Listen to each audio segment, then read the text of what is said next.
পেশ করা যে বাজেট 2023 এবং 24-এর জন্য এই জনকল্যাণমুখী বাজেটকে সর্বসম্মতি সকলে সুন্দর দৃষ্টিভঙ্গি, পজিটিভ দৃষ্টিভঙ্গি নিয়ে এই বাজেটকে সাপোর্ট করার আহ্বান নিয়ে আমি কয়েকটা বিষয় নিয়ে এই পবিত্র হাউসের সামনে আলোচনা রাখব। আমি শুনছিলাম আমাদের মাননীয় এলপি স্যারের বক্তব্য। উনি এই বাজেটকে কেন্দ্র করে, এই বাজেটকে উদ্দেশ্য করে একটা প্রশ্ন করেছিলেন বা একটা মন্তব্য করেছেন যে এই বাজেটের নাকি কোনো দিশা নেই, অর্থাৎ এই বাজেটের মাধ্যমে ত্রিপুরা রাজ্য চলবে না, উন্নয়ন হবে না। মানুষ যারা রয়েছেন সর্বস্তরে, যারা ছাত্র, যুব, বিভিন্ন বয়সে, বিভিন্ন পেশার যারা রয়েছেন, কারোর কোনো উপকারে আসবে না। সেজন্য ওনার মতে নাকি এই বাজেট দিশাহীন। আমি মাননীয় এলপি স্যারকে জিজ্ঞেস করতে চাই, এই 13টি প্রকল্প নিয়ে গঠিত যে বাজেট, এই বাজেটের মধ্যে আমরা দেখতে পেলাম 50 কোটি টাকা, এই 5 বছরের মধ্যে 50 কোটি টাকার বিনিময়ে চিফ মিনিস্টার দক্ষতা উন্নয়ন প্রকল্প, এই প্রকল্পের দ্বারা আমরা কি কি দেখতে পেলাম? এআই অর্থাৎ আর্টিফিশিয়াল ইন্টেলিজেন্স, যেটা পৃথিবীর মধ্যে একটা নতুন শব্দ, যে শব্দের সাথে বিগত 5 বছরেও আমরা পরিচিত ছিলাম না। এই আর্টিফিশিয়াল ইন্টেলিজেন্স, এই শব্দের সাথে, এই কাজের সাথে, এই টেকনোলজির সাথে ত্রিপুরা রাজ্যের যুবশক্তিকে যাতে শিক্ষিত করে তোলা যায়, সেই জন্য এই জনকল্যাণমুখী সরকারের একটা ঐতিহাসিক পদক্ষেপ। তাই আমি ধন্যবাদ জানাতে চাই আমাদের জনপ্রিয় জননেতা শ্রদ্ধেয় ডক্টর মানিক সাহা মহোদয়কে। ওনার নেতৃত্বে ত্রিপুরা রাজ্যের যুবকদেরকে আধুনিক প্রযুক্তির সাথে সামঞ্জস্য রেখে নিজেদের জীবন জীবিকা নির্বাহ করার জন্য সুযোগ সুবিধা করার লক্ষ্যে, তাদেরকে সুশিক্ষিত করার লক্ষ্যে এই যে চিফ মিনিস্টার দক্ষতা উন্নয়ন প্রকল্পের জন্য 50 কোটি টাকা আগামী 5 বছরের জন্য বরাদ্দ করার জন্য। এই এআই অর্থাৎ আর্টিফিশিয়াল ইন্টেলিজেন্স দিয়ে কি হবে, ড্রোন প্রযুক্তি শেখানোর মাধ্যমে কি হবে, ইন্টারনেটের যে সমস্ত বিভিন্ন বিষয়গুলো রয়েছে সেই বিষয়গুলোর উপরে ট্রেনিং দিয়ে যুবকদেরকে সেই সমস্ত বিষয়গুলো শিখিয়ে কি লাভ হবে, স্মার্ট সিটি সার্ভিসেস উন্নয়ন করার জন্য যুবকদেরকে ট্রেনিং দিয়ে কি লাভ হবে, এবং স্মার্ট এগ্রিকালচারের বিষয় নিয়ে ট্রেনিং দিয়ে কি লাভ হবে। এই বিষয়টা হয়তো বিরোধী যারা রয়েছেন আপনাদের হয়তো মনে হতে পারে ত্রিপুরা রাজ্যের উন্নয়নে এই চিফ মিনিস্টার দক্ষতা উন্নয়ন প্রকল্পের 50 কোটি টাকা কোনো কাজে লাগবে না, বা এই প্রকল্পের কোনো কাজে লাগবে না। কিন্তু আমি বলতে চাই আজকে এখানে আরেকটা বিষয়, ফিল্ম ইন্ডাস্ট্রি বা ফিল্ম যে ইনস্টিটিউট গড়ে তোলা হয়েছে আমাদের ত্রিপুরা রাজ্যের মধ্যে, কলকাতার সত্যজিৎ রায় ফিল্ম যে ইনস্টিটিউট রয়েছে, তার আদতে তার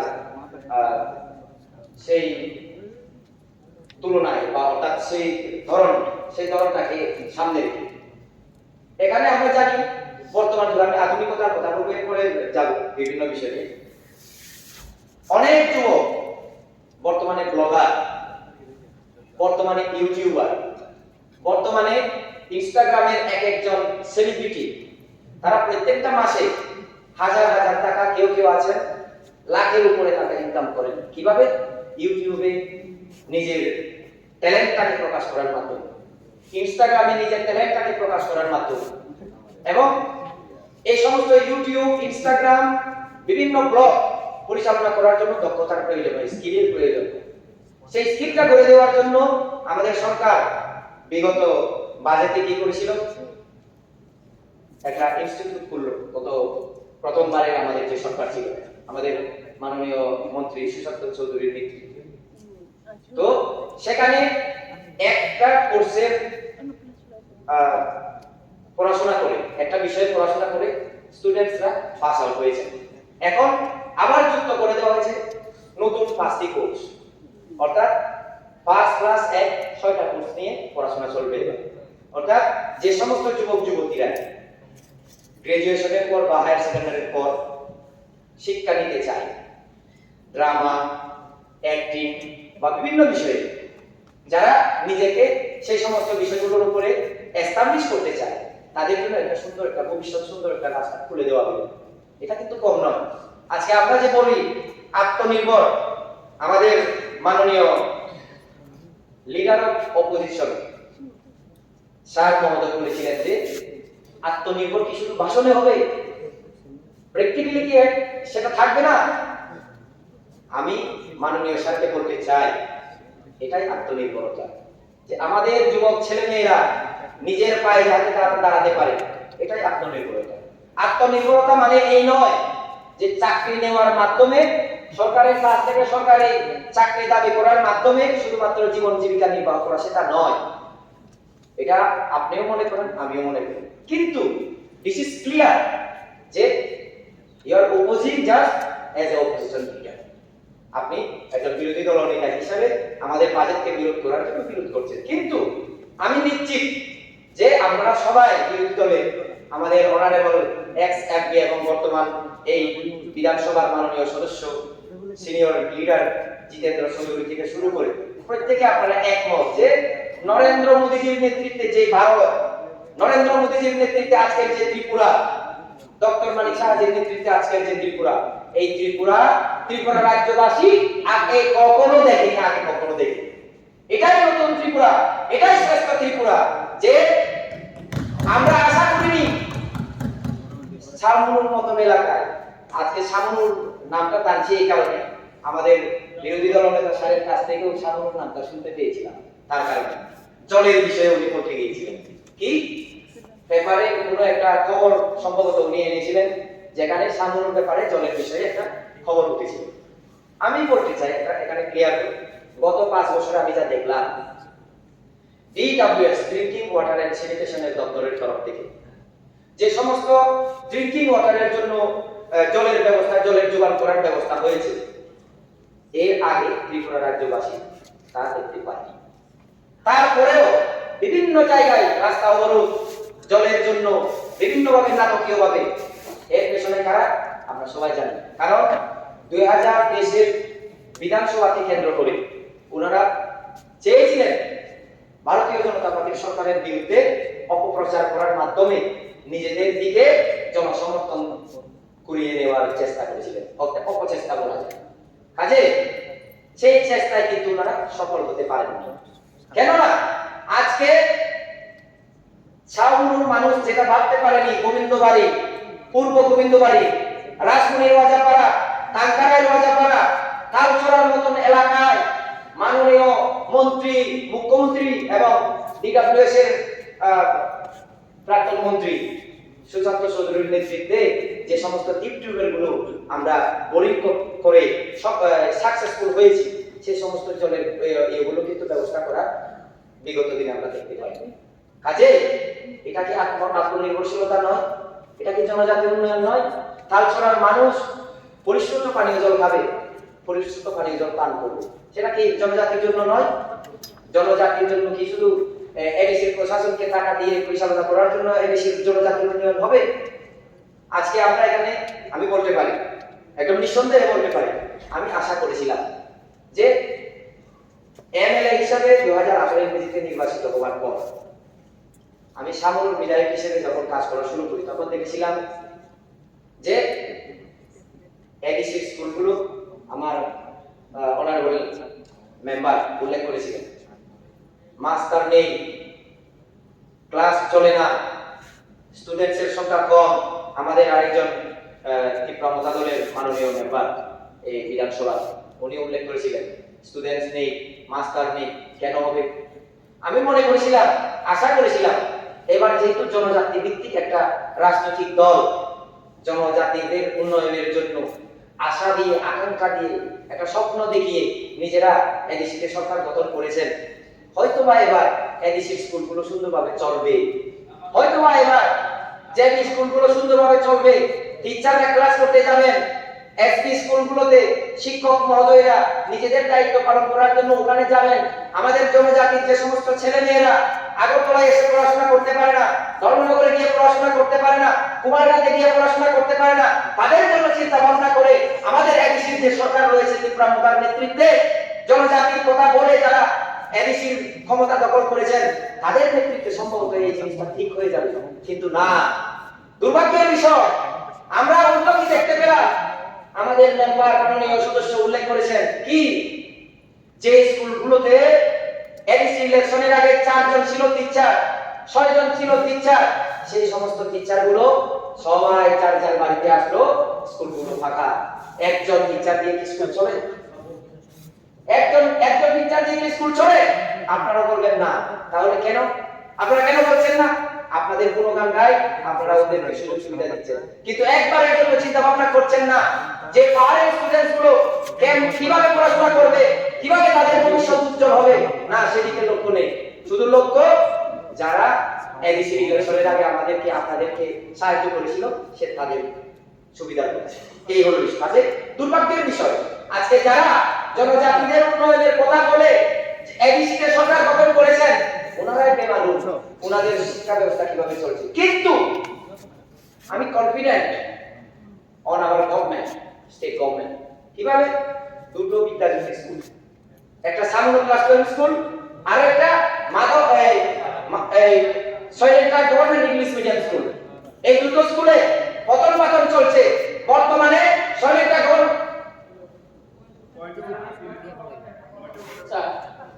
মাননীয় বিধায়ককে আমি অনুরোধ সঙ্গে করছি যে আমাদের জানার আমি মাননীয় অনারেবল মেম্বারসকে বলবো এজেন্ট রোকারবাড়ি করা এসবি স্কুল লিখে রাখুন, লিখে রাখুন,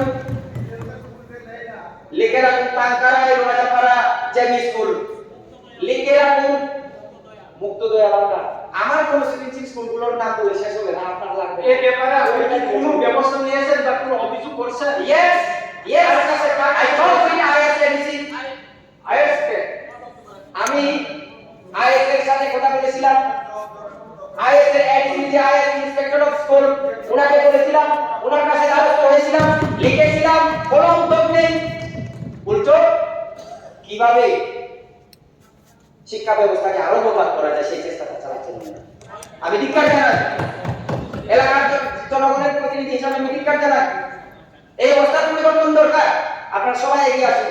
this is only not for me, not for my constituency people, not for my constituency students, also আমাদের সবার জন্য। আপনারা এগিয়ে আসুন। আমরা যদি প্রকৃতপক্ষে যদি জনজাতি এলাকার উন্নয়ন চাই, কেন আমরা স্কুলগুলো লক্ষ্য দেব না? আমি বলতে চাইছিলাম, ডিস্টার্ব করার জন্য বলতে পারিনি, যে বিদ্যাজ্যোতি প্রকল্পের আওতায় আমার বিধানসভার মধ্যে যে দুটো স্কুল, একটা সামুদ্র ক্লাস 12 স্কুল আর অপরটা হচ্ছে Sailendra government English medium school. Sailendra government English medium school আমি গর্বের সাথে বলতে পারি, ধন্যবাদ জানাই আমাদের শিক্ষামন্ত্রীকে, তৎকালীন মাননীয় রতনলাল নাথ মহোদয়কে। আমাদের এই এলাকায় দুটো একরকম মডেল বিদ্যাজ্যোতি স্কুল দেওয়ার কারণে আজকে এই বিদ্যাজ্যোতি প্রকল্পের স্কুলে যে রেজাল্ট হচ্ছে অবাক হওয়া, 100% পাস, ফার্স্ট ডিভিশনের অভাব নেই, সেকেন্ড ডিভিশনের অভাব নেই, কোয়ালিটি এডুকেশন এবং ভর্তির জন্য পুরো লঙ্কা রাজনীতি থেকে ফি সিট আমরা দিতে পারছি না। এই কয়েকদিন আগে আমাদের একটা নতুন বিল্ডিং কমপ্লিট হয়ে গেল। আমি মাননীয় মুখ্যমন্ত্রী মহোদয়কে অনুরোধ করব সেই স্কুল বিল্ডিং উদ্বোধন করার জন্য আপনি আসবেন। সামুবাসীর তরফ থেকে আপনাকে নিমন্ত্রণ রইল যে আপনি আসবেন, উদ্বোধন করবেন, যাতে আমরা সেই সামনে এলাকার ছাত্র এবং ছাত্রীদের কোয়ালিটি এডুকেশন দিতে পারি। ওনাকে ঠিক। এরপরে আমরা জানি ফায়ার ট্রেনিং কলেজ, এই বাজেটের বাইরে যাব না, বাজেটের বাইরে যাব না। ফায়ার ট্রেনিং কলেজের জন্য একটা কথা বলা হয়েছে এই বাজেটের মধ্যে। আমরা জানি বিভিন্ন সময়ে আগুনের কারণে এটা অ্যাক্সিডেন্টলি হোক বা যে কোনো কারণে হোক, যখন কোনো বাজারে আগুন লাগে বা কোনো বাড়িতে আগুন লাগে, কি করবে, কি বিষয়, মানে বিভিন্ন বিষয় নিয়ে আমাদের ফায়ার কর্মীদের আরো বেশি করে শিক্ষিত করে তোলার জন্য তাদের জন্য ট্রেনিং সেন্টার, ট্রেনিং কলেজ খোলা হচ্ছে। এটা কি দিশা নয়? এটা তো ভবিষ্যৎ দেখানোর জন্য দিশা। ভবিষ্যৎটা কোন দিকে যাবে, ফিউচার কোন দিকে যাবে, কোথায় যাবে, সেই দিশা দেখানোর জন্যই এটা। তাহলে কেন বাজেট দিশাহীন হবে? এই অযৌক্তিক এলিগেশন কেন আসবে? এরপরে ইউনিটি মল 100 কোটি টাকার বিনিময়ে করা হবে। ইউনিটি মল মানে কি? যে সমস্ত ইউনিক প্রোডাক্টগুলো সারা ত্রিপুরা রাজ্যের মধ্যে বিভিন্ন ইউনিক প্রোডাক্ট, সারা ভারতবর্ষের মধ্যে বিভিন্ন ইউনিক প্রোডাক্ট, সেই সমস্ত ইউনিক প্রোডাক্টগুলোকে একসাথে একত্র করে একটা মলে নিয়ে আসে। এটা প্রদর্শনীয় হবে, আবার বিক্রি করার জন্য থাকবে। এটা কি দিশা নয়? এটা কি দিশা নয়? অবশ্যই দিশা। আত্মনির্ভরতার একটা প্রমাণ এবং ভবিষ্যৎ ত্রিপুরাকে আমরা কোন দিকে নিয়ে যাব তার একটা দিশা। জনআরোগ্যতার উল্লেখ করেছিলেন আপনি, তারপরেও আমি একটু উল্লেখ করবো, কারণ বিষয়টা সামনুবাসীর জনপ্রতিনিধি হিসাবে আমি সবচেয়ে বেশি বক্তব্য। আমার এলাকার মানুষ বিগত 25 বছর যাবত বঞ্চিত ছিলেন। অর্থনৈতিক কোনো তাদের ক্ষমতায়, অর্থনৈতিক সমৃদ্ধ, অর্থনৈতিকভাবে তাদের শক্তিশালী করার কোনো উদ্যোগ নেওয়া হয়নি তৎকালীন সময়ে। সুপারি ছাড়া 800টা যদি একজনের নামে স্যাংশন হতো, সেই বিগত 25 বছরের কথা বলছি, যারা জনজাতিদের ব্যবহার করে কুড়িতে কুড়ি সিট নিয়ে সরকার গঠন করেছিলেন, সেই জনদরদি, তথাকথিত জনদরদিদের উদ্দেশ্য করে বলছি, 800 সুপারি ছাড়া যদি কোনো ব্যক্তির নামে যদি স্যাংশন হয়, ওই ব্যক্তি পেতেন মাত্র 100, 150 সুপারি ছাড়া। বাকিগুলো কোথায়? ব্রাঞ্চ মেম্বার, কলগেট মেম্বার, কি মেম্বার, ওনাদের কাছে। এই চিত্র ছিল সামনে। বর্তমানে যান, গর্বের সহিত বলতে পারে, গর্বের সহিত 2018 থেকে 2023 অবধি এই 5 বছরের মধ্যে সামনে আমরা অনেক বাগান গড়ে তুলেছি। সুপারি বাগান, ফুলজামুন বাগান, রাবার বাগান। আপনারা গিয়ে দেখুন, আমি ইনভাইট করবো সবাইকে, আসুন, নিজে আপনাদের সাথে থাকবো, দেখিয়ে দেব। আমরা 2018 থেকে 2023 এর মধ্যে সারা সামনে বিধানসভার মধ্যে কতটা বাগান গড়ে তুলেছি, যেটা বিগত 25 বছরে আমরা দেখতে পাইনি। তাহলে কিভাবে উন্নয়ন হবে? আর সবচেয়ে সারপ্রাইজ, আমি গতকাল ধনপুরে একটা সাংগঠনিক কাজে গিয়েছিলাম গতকালকে। আমি মনে মনে ভাবছিলাম, বিগত দিনে প্রাক্তন মুখ্যমন্ত্রীর বিধানসভা কেন্দ্র, অনেক উন্নয়ন হবে, অনেক পরিবর্তন দেখতে পাবো সেখানে গিয়ে, অনেক সুন্দর রাস্তাঘাট দেখতে পাবো। জনজাতিদের অবস্থা অবশ্যই সামনের জনজাতিদের অবস্থার সাথে মিলবে না, আমার সেরকম একটা আশা ছিল। যখন গেলাম, সেখানে পৌঁছলাম, আরো বেশি অবস্থা উল্টো। যদি বলতে হয়, থালছড়ার জনজাতিদের কাছ থেকে আরো অবস্থা খারাপ সেই ধনপুরের জনজাতিদের অবস্থা। এই অবস্থা। তাহলে যেই ব্যক্তিরা জনজাতিদের কথা বলে আপনারা 25 বছর 35 বছর শাসন করেছিলেন, যান ধনপুর যান, মিডিয়ারা আসেন আপনারা, এই মিডিয়াদের উদ্দেশ্য করে আমাদের সারা ত্রিপুরা রাজ্যের জনগণ আপনাদের থ্রু আমাদেরকে দেখছেন, শুনছেন।